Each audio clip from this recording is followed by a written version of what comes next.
കലാപരിപാടികൾ തുടങ്ങാൻ ആരംഭിക്കാൻ. എല്ലാരും അടിച്ചു കയറി വാ. ആരാണ്?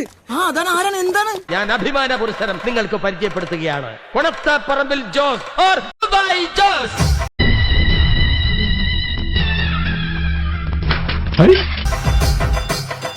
കാലത്ത് വന്ന് വീട്ടിൽ കയറി ഉടനെ കുളിയും കഴിഞ്ഞ് കുപ്പായി മാറ്റി ഇറങ്ങിയതാ. ഒന്ന് അടിച്ച് കേറാൻ. ഒന്നങ്ങോട്ട് മാറി മാറി മാറി കൊടുക്ക്. ഇങ്ങോട്ട് ഇരുന്നാട്ടെ.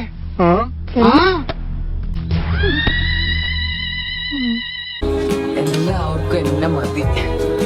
അടിച്ച് കേറി വാ. പഴയ പോലെ കുളിസീനൊന്നും ഇല്ലല്ലോ പൊന്നപ്പൻ ചേട്ടാ. ജോസ് ദുബായ് ജോസ് ആകുന്നതിന് മുമ്പേ ചീങ്ങണ്ണ ജോസ് ആയിരുന്നു. എന്റെ ആരാധകരെ, എന്നെ സ്നേഹം കൊണ്ട് വീർപ്പൂട്ടിക്കരുതേ എന്ന് ഞാൻ അപേക്ഷിക്കുകയാണ്. ആരാധകരെ ശാന്തരാഗി. അടിച്ച് കേറി വരട്ടെ. എങ്ങനുണ്ട്? പണ്ട് സിനിമ റിലീസായപ്പോൾ പോലും ലഭിക്കാത്ത സ്വീകരണമാണ് ഇപ്പോൾ കഥാപാത്രത്തിന് സോഷ്യൽ മീഡിയ നൽകിക്കൊണ്ടിരിക്കുന്നത്. ഞാനിപ്പോഴും പറയില്ല, ഹാർഡ് വർക്ക് നെവർ ഫെയിൽസ്. എല്ലാവരും സ്വീകരിക്കും, മലയാളികൾ എല്ലാവരും സ്വീകരിക്കും. അടിച്ച് കേറി വാടാ.